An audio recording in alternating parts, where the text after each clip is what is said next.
మన ప్రభువును రక్షకుడునైన యేసుక్రీస్తు వారి అతి శ్రేష్టమైన నామంలో అందరికీ వందనములు. రోజుకు ఒక మిషనరీ జీవిత చరిత్రలో ఈరోజు మనం చూడబోచున్న మిషనరీ బెర్తా స్మిత్. జననం 16-11-1888, మరణం 12/6/1988. స్వస్థలం అమెరికా దేశంలోని దక్షిణ కరోలినా. దర్శన స్థలము చైనా. దక్షిణ కరోలినాలో 1888 సంవత్సరంలో జన్మించిన ఆలివ్ బెర్తా స్మిత్ 16 ఏళ్ల వయసులో ప్రభువైన యేసుక్రీస్తును తన స్వంత రక్షకునిగా అంగీకరించారు. 1913 సంవత్సరంలో పట్టా పొందిన తరువాత ఆమె ఒక ప్రాథమిక పాఠశాలలో ఉపాధ్యాయురాలిగా పనిచేశారు.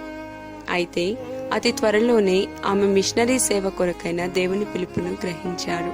కాగా ఆమె కెంటకీలోని ఉమెన్స్ మిషనరీ ట్రైనింగ్ స్కూల్, మహిళా మిషనరీ శిక్షణాలయంలో చేరి 1916లో పట్టభద్రురాలయ్యారు.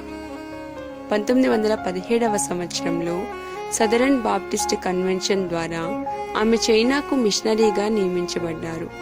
చైనాలోని శాంటింగ్ ప్రావిన్స్కు చేరుకున్న తర్వాత ఆమె చైనా భాషను నేర్చుకోవటం ప్రారంభించారు. తదుపరి ఆమె ఒక బాలికల పాఠశాలలో ఉపాధ్యాయురాలిగా పనిచేస్తూ ఇంటి వద్ద బైబిల్ పఠనములను నిర్వహించారు.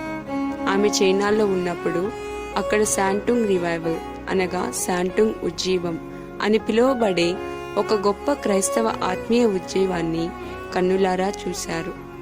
ఈ ఉజ్జీవం వేలాది మంది చైనీయులు పశ్చాత్తాపముంది పాపక్షమాపణ కొరకై వేడుకొనుటకు దారితీసింది. ప్రతి ఒక్క ఆత్మ కూడా విలువైనదని భావించిన భర్త సామూహిక మార్పిడుల కంటే వ్యక్తిగతంగా ప్రజలను సంధించి వారిని రక్షణలోనికి నడిపించుటకు ఎక్కువ శ్రద్ధను కనపరిచేవారు. రెండవ ప్రపంచ యుద్ధ ప్రారంభంలో జపాన్ దళాలు చైనాను చుట్టుముట్టినప్పుడు కూడా భర్త తన పరిచర్యలో స్థిరముగా నిలబడ్డారు. ఆ సమయంలో గాయపడిన వారికి ఆసుపత్రులలో ఆమె సేవలనందించారు. ఆమె చర్చి యొక్క సేవా కార్యక్రమాలు ఆగకుండా నిరంతరము కొనసాగినవి. పైగా దేవుని వాక్యంలో ప్రజలను ప్రోత్సహించుటకై నూతనముగా మరికొన్ని వాక్య పట్టణములను ప్రారంభించారు. 1948 సంవత్సరం వరకు చైనాలో సేవ చేసిన తరువాత తైవాన్కు ఫారిన్ మిషన్ బోర్డు యొక్క మొట్టమొదటి మిషనరీగా ఆమె పంపబడ్డారు. ఫారిన్ మిషన్ బోర్డు నుండి పదవీ విరమణ పొందినప్పటికీ క్రీస్తు కొరకు పనిచేయుటను మాత్రం ఆమె ఏనాడూ ఆపలేదు.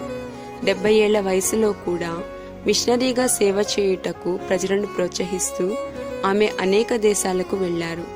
అంత మాత్రమే కాకుండా ప్రార్థించుటకును దేవుని ముఖ ప్రసన్నతను వెతుకుటకును ప్రజలను ప్రోత్సహించుటకై ఆమె దక్షిణ కరోలినాలో పెనియేల్ ప్రేయర్ సెంటర్ అనగా పెనియేలు ప్రార్థనా కేంద్రమును ప్రారంభించారు.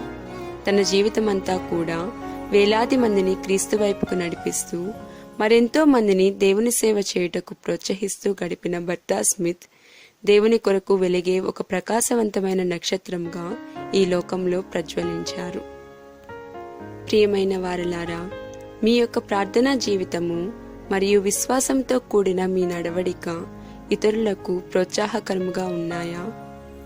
ప్రభువా, అనేక మంది జీవితాలలో ఆత్మీయ మేల్కొలుపుకు కారణముగా నన్ను చేయుము. ఆమేన్.